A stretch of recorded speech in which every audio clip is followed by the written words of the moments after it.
Answers to the 7 most important bankruptcy questions. Are you considering bankruptcy in Canada? Here are the answers to some of your most pressing bankruptcy questions. 1. Will I lose my house if I file bankruptcy in Canada? Not likely. Nowadays, people who claim bankruptcy rarely lose their homes, depending on the amount of equity they have in the home. It is very important to speak to a licensed insolvency trustee so that you know what's what.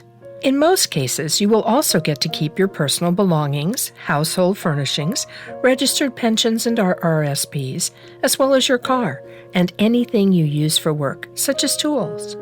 Each province in Canada has unique legislation that governs what assets are protected from your creditors. You'll need to contact a local insolvency trustee for detailed information on exemptions in your province. 2.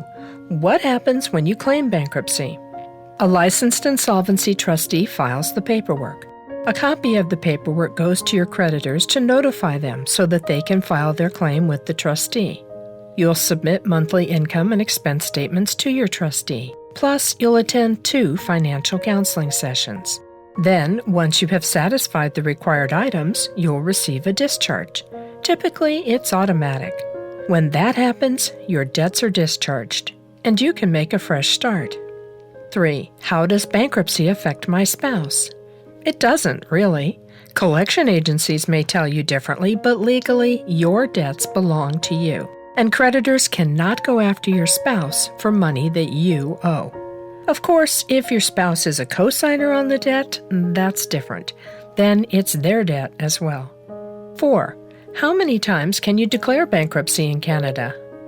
There is no limit to the number of times you can declare bankruptcy in Canada. However, you must be discharged from the previous bankruptcy before you can file again, and discharge will be increasingly difficult to get with each bankruptcy. It's best to consult a licensed insolvency trustee to better understand your options. 5. How long does bankruptcy last?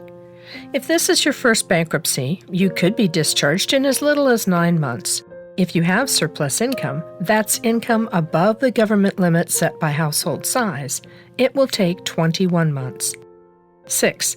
When will creditors stop calling?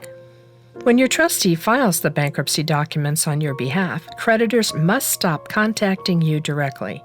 The trustee issues a legal stay of proceedings, preventing creditors from taking any collection activities against you. No phone calls, no letters, everything stops. This includes garnishment of wages. Also, if there are court actions against you, this will stop as well. It is important to note that if you have any debts that are not dischargeable in bankruptcy, such as child support or alimony, those debts will not be erased, and payments are likely to continue during the bankruptcy. 7. Can I go to jail for my debts? This bankruptcy question is asked with surprising frequency, but no, there is no debtor's prison in Canada. Oh, and in case you're wondering, it's illegal for your employer to fire you because you filed for bankruptcy protection. They may not know unless you tell them. There you have it, answers to your most important bankruptcy questions. You could be debt-free in as little as 9 months. Schedule your free consultation with a licensed insolvency trustee to find out more. They are the only licensed agents who are able to help with this important decision.